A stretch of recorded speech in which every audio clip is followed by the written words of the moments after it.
Hey everyone, John Wesley Reed here with the Standard for Freedom Center here at CPAC 2023. I'm with some dear friends of mine, Terry Schilling and Abigail Dejanatt. Did I say it right? Oh my goodness, I'm used to texting it, not saying it. So this topic is going to be a little bit challenging. It is a topic that we've been talking about over the last several weeks or so, and this is about the pornography epidemic. There are a few things that I consider rhetorically or even actually going to war over: abortion, freedom, and of course the porn epidemic. There have been many, tons of research done, scientific-based research done that shows that pornography is indeed a public health crisis. The state of Ohio actually put out a resolution. Their state assembly affirmed a state resolution that declared it to be a public health crisis. So very grateful to my friends here to be talking about it today. So starting off, let's talk about the fact that we're all small government people. We're all conservative. We see the importance of government. We don't want it to be overreached. We want it to be very powerful, but within a very limited scope. But whether you believe that or not, we do agree that something has to be done about the porn epidemic. Thoughts? Well, I come at this from a different standpoint in that I don't think that regulating pornography online is big government at all. In fact, we look at the size of the United States government right now, we're bigger than the Soviet Union was at its height. We have an enormous government. They tell us what size our toilets can be, how many gallons we can flush at a time. Government tells us what we can and can't do every single day.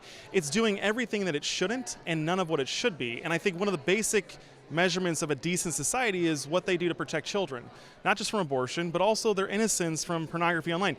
You had this explosion. We've had the Industrial Revolution. We had to have environmental protections after that. But we had this information revolution with the advent of the internet, and no one's done anything to clean up the pollution online. So you just have this unfettered, when the Supreme Court struck down the Communications Decency Act, fastest internet speed was 56K. Internet speeds now are 100 megabytes a second. You're able to stream more amounts of pornography in high definition. Virtual reality porn now is coming, and what's really bad is we're replacing human beings, the human interaction on sex, and it's killing our kids, it's ruining them, and we have to do something. Yeah, so you're saying it's not even big government to do that. It's just normal-sized government, and other things that government is already doing is much bigger than this. This should be fundamentally, this should be done a long time ago. It should never have been allowed.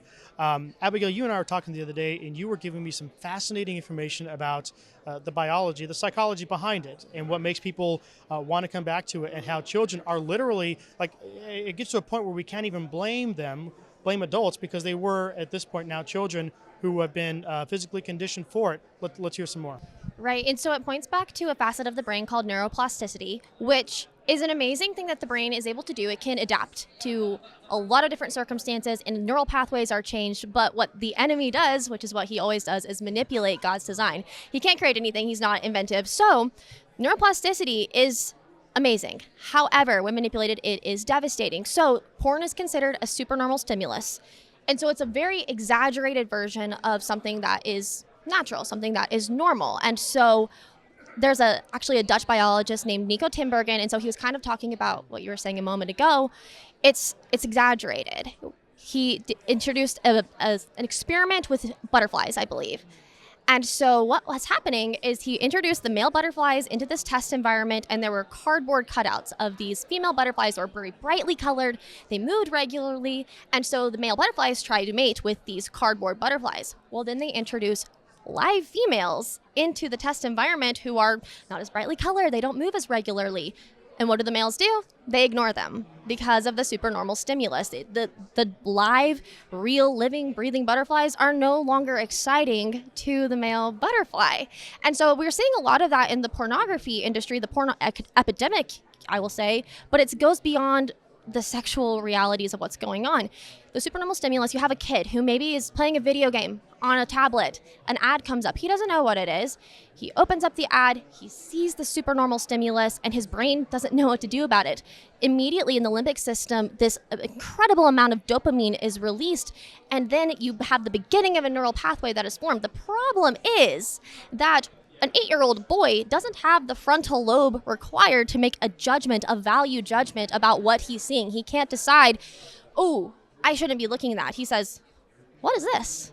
And he continues this process, and so doing that, he's creating this neural pathway between the limbic system and the frontal lobe. The brain says, I want to feel this dopamine hit. So I need this very exaggerated stimulus in order to satisfy that. And so with that continued satisfaction, that continued use, that prolonged exposure, you have the buildup of a protein that is literally creating a trench in the brain. So then you have an epidemic, a culture of depressed teenagers because the normal things in life don't satisfy them anymore. They're no Clinically longer depressed. exciting. I mean, this is not just depressed. something sad happened. This was what they have been used to for several years now, is now being stopped. This is a biological reality, a biological epidemic. You can do nothing else but call it a public health crisis because these kids' brains are being wired, they are being developed around this neural pathway that maybe they did not seek out on their own.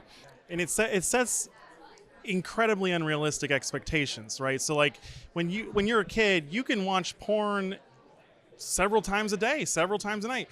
You could marry the most sexually active woman of all time and she's not going to be able to compete with porn. It's always there. It's always available. And what I'm most worried about as a father is I've got 3 boys. And this type of stuff is so predatory because it makes them think that it's sex. And they think it's cool. But it's not. It's a replacement for sex. You are eliminating the human person and it's weird. It's so bad, and they're preying on the most vulnerable. Like, my grandmother thought porn was so weird. Like, why wouldn't you just pursue a girl? Like, a computer screen? That doesn't make any sense. And I think that, I don't know, my goal with this is to protect kids through the law so you can get them to get married first, right? I'd rather them get married before they see porn, because if you do that and you have relations within marriage, when you see porn, you're going to think, this is for losers. This is weird. No, I love that. So steps need to be taken.